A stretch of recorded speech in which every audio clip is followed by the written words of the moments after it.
एक समय की बात है, भद्रपुर नाम के नगर में एक साधु महात्मा रहते थे। वो प्रतिदिन सुबह को नदी में स्नान करते, मंदिर जाते और सत्संग करते। उनके सत्संग सुनने दूर दूर से लोग आते थे। वो हमेशा लोगों को अच्छी शिक्षा देते और ईश्वर के प्रति लोगों के मन में आस्था को बढ़ाने का काम करते थे। लोग बड़े आनंद से उनके प्रवचन को सुनते और जाते हुए तारीफ किए बिना नहीं रहते। एक व्यक्ति दूसरे से कहता, ये साधु बाबा कितनी अच्छी बातें बताते हैं। इनके प्रवचन सुनकर बुरे से बुरे लोग भी अच्छे मार्ग पर चल पड़ते हैं। दूसरे व्यक्ति ने कहा, सही कहते हैं आप।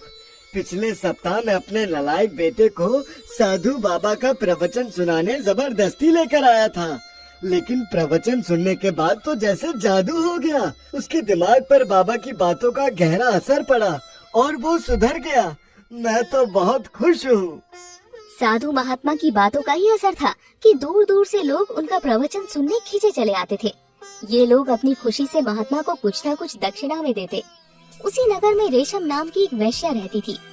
वो गलत तरह का धंधा करती थी, लेकिन ईश्वर के प्रति उसके मन में काफी श्रद्धा थी, जिसकी वजह से वो प्रतिदिन सुबह सवेरे नहा धोकर पूजा पाठ करती और फिर अपने रोज गलत काम में लग जाती। अपने इसी गलत धंधे की वजह से वो पूरे नगर में बदनाम थी। एक बार जिस मंदिर में वो महात्मा गए हुए थे, उसी समय रेशम भी आई और वो मंदिर में प्रणाम करने के बाद महात्मा के पैर भी छूने लगी। तब मंदिर के पुजारी ने कहा, तुम साधु बाबा के पैर नहीं छू सकती। तुम्हारे छूने से वो अपवित्र हो जाएंगे। ऐसा क्यों कह रहे हैं आप पुजारी जी? बाबा, आपको नहीं पता, ये औरत गलत धंधा करती है। ये तो पापिन है, पापिन।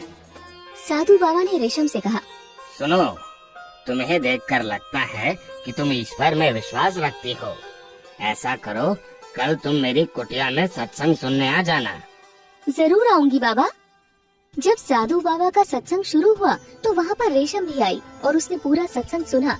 सत्संग खत्म होने के बाद सब वहाँ से चले गए, लेकिन रेशम वहीं बैठी रही। सबके जाने के बाद रेशम ने साधु बाबा को प्रणाम किया। तब साधु बाबा ने रेशम से कहा, बेटी, तुम जो गलत काम करती हो उसे छोड़ दो, क्योंकि तुम अगर इसी तरह के पाप कर्म में लिप्त रही तो मृत्यु के पश्चात तुम्हें नरक भोगना पड़ेगा। लेकिन बाबा, फिर मैं करूँगी क्या और खाऊंगी कहाँ से? ईश्वर पर भरोसा रखो बेटी, वो कोई ना कोई राह तुम्हें जरूर दिखा देंगे। साधु की बात मानकर दूसरे दिन से ही रेशम ने गलत धंधा करना छोड़ दिया और जो उसके पास कुछ जमा पैसे थे उसने उससे एक ठेला खरीद लिया और फल बेचने लगी। लेकिन उस नगर के लोग रेशम से फल नहीं खरीदते थे, क्योंकि वो इसे पाप समझते थे। इसीलिए वो नगर से बाहर दूसरे जगह जाकर सस्ते दामों पर फल बेचा करती थी। आम ले लो, आम ले लो, मीठे रसीले आम ले लो। उसकी अच्छी खासी बिक्री हो जाती। जो फल बच जाते उसे वो गरीबों को खाने के लिए दे देती। वो प्रतिदिन मंदिर जाकर भगवान के सामने मत्था टेकती और रोज प्रवचन सुनती। इससे उसकी बुद्धि काफी निर्मल और पवित्र हो गई। उसके मन में जरूरतमंदों और गरीबों के लिए सेवा का भाव उत्पन्न हो गया था। अब वो अपनी आमदनी का कुछ हिस्सा गरीबों की मदद में लगाने लगी। धीरे धीरे उसके नगर के लोगों के बीच भी उसका सम्मान बढ़ने लगा। जो लोग उसे देखना भी पाप समझते थे, वो अब उसकी तारीफ करने लगे थे। एक व्यक्ति ने दूसरे से कहा, देखो देखो, ये वही वैश्या है जो कभी पाप कर्म किया करती थी, लेकिन अब वो गरीबों की मदद करती है। भगवान हर किसी को उसके जैसा दिलदार बनाए। तभी दूसरे ने कहा, हाँ, उसका मन बहुत पवित्र है। वो अब हमेशा अच्छे कर्म ही करती है। अब तो हर कोई रेशम की प्रशंसा करने लगा था। धीरे धीरे वक्त बीतता गया और रेशम बूढ़ी हो गई और एक दिन वो भी आया जब उसकी मौत हो गई। संयोग से उसी दिन उस साधु बाबा की मौत हो गई। दोनों की आत्मा यमलोक में यमराज के पास पहुंची। तब यमराज ने साधु और वैश्या के पाप और पुण्य का लेखा जोखा निकाला और दूतों को आदेश दिया। यमराज ने दूत से कहा, इस औरत को 2 दिन के लिए नरक में और फिर आगे सदा के लिए स्वर्ग में भेज दो, और इस साधु को हमेशा के लिए नरक में भेज दो। महात्मा ने पूछा, हे धर्मराज, आपके दरबार में कैसा अन्याय हो रहा है? मैंने तो अपना पूरा जीवन ही लोगों को सही राह पर लाने में लगा दिया। मैंने हमेशा लोगों को भक्ति का मार्ग दिखाया, लेकिन फिर भी मुझे नरक भेजा जा रहा है। ऐसा क्यों महाराज? जबकि उस औरत ने तो अपने जीवन में कई पाप कर्म किए हैं, फिर भी आप इसे स्वर्ग में भेज रहे हैं। यमराज ने कहा, ईश्वर कभी किसी के साथ अन्याय नहीं करते। हर प्राणी को स्वर्ग और नरक उसके कर्मों के आधार पर ही प्राप्त होता है।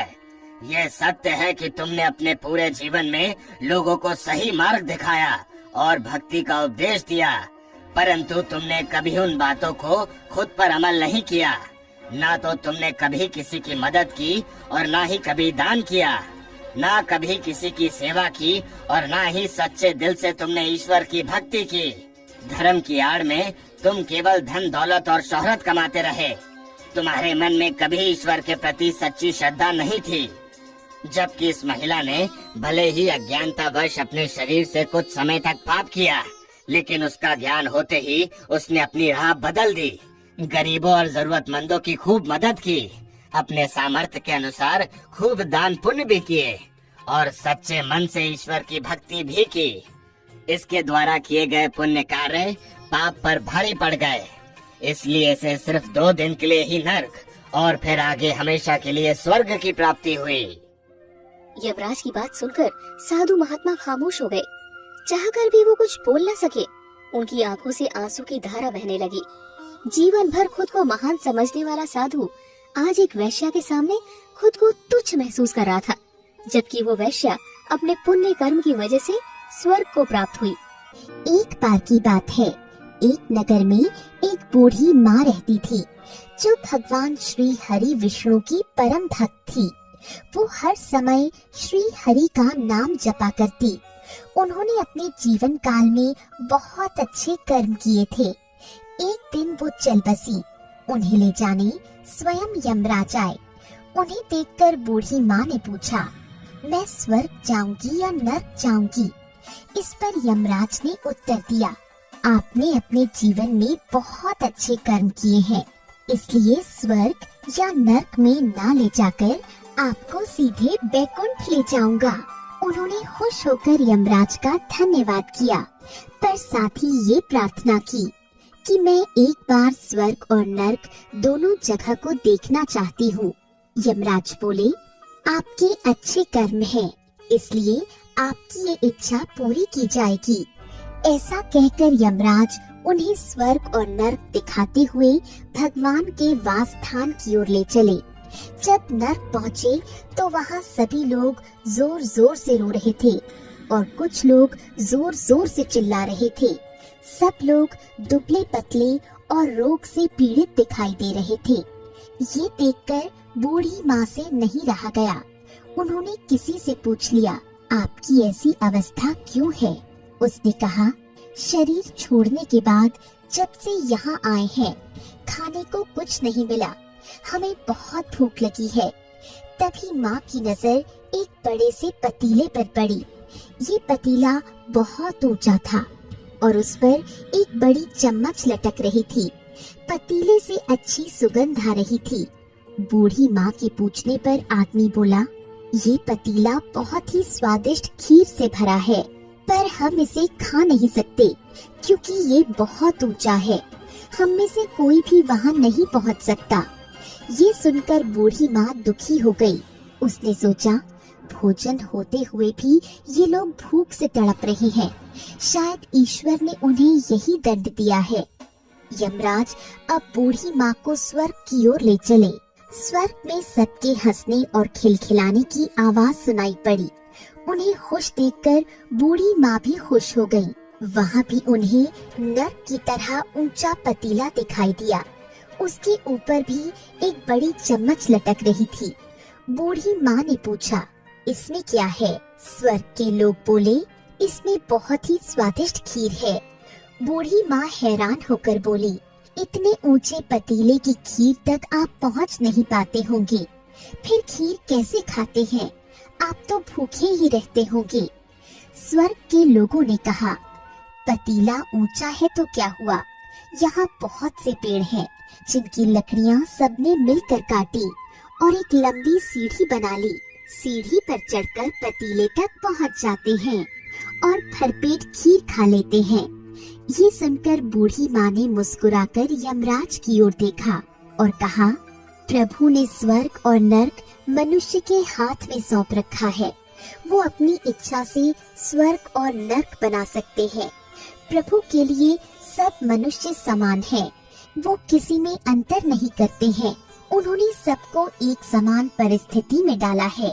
नर्क में भी पेड़ हैं, पर वो लोग आलस के कारण मेहनत नहीं करते और खीर नहीं खा सकते, इसलिए भूखे रह जाते हैं।